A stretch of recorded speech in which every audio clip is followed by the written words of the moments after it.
agensi tu yo ko bangi penni ya ka tu ka sithi shabara institution tengi yo ba ka de life ho percent kilabe harin kata pat hado kini kisni ka markata ka de la jandap shibna ta hado menta ka sni kum gajing tip ka ni dalam bala plus 100% nam nak menta ki khna school tiba lat palat ya ka khas nen shane te kalong ka very encouraging kalong ka ba I mean say but na karmen skhem ba kini gisni kan nang ki ki factor ki ba determine lano bangin play ya ki college ki jami tementa kilami last week kilami ki result jang ki class 12 science commerce but vocational menta ka tiyo kan mi ka result jang ka class 10 kan mi ka result jang class 12 arts te ondang layo ka result ondalami ka result kini but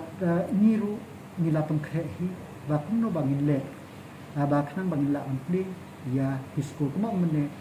ya ba ka vaccination ka dei ka we ni factor dan re kindon pat ki dei pa factor de ka factor ka ba kong santam ka bangin hab an pe ka lamba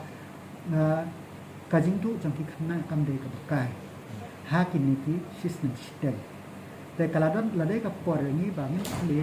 ya ki school ki jangi khnang ba ki khna school ki yoman le ban puli ta andrai ma bangila yo I ba ki don ki state ki bala play ya ki khna ya ki school ki jangi bangila yo iru kat kum ka statement jang u bularia doktor bularia bala ai statement ka por doktor jang ka aims ule la omba kaladai ka por ban sedang mana ki primary ba secondary section dan lagi na le masukar mabangi ngeyo I hamtam hakini ki sitiyo tambalade baka case ka positive case ka kiu ban ya ka ba ya yo bakoi badang yo unang ubon ban ya uba yo jingkoi den takadaw ngimpat la ban sim parai menin nilai iba kalar hiar biang tengah kramen skam la kadak hakam nang stable katukat ni ngin la ban sedang ban ai ya ka direction lano unplay ya disco te kumba kalang menta te ni ka sarkar kanra balano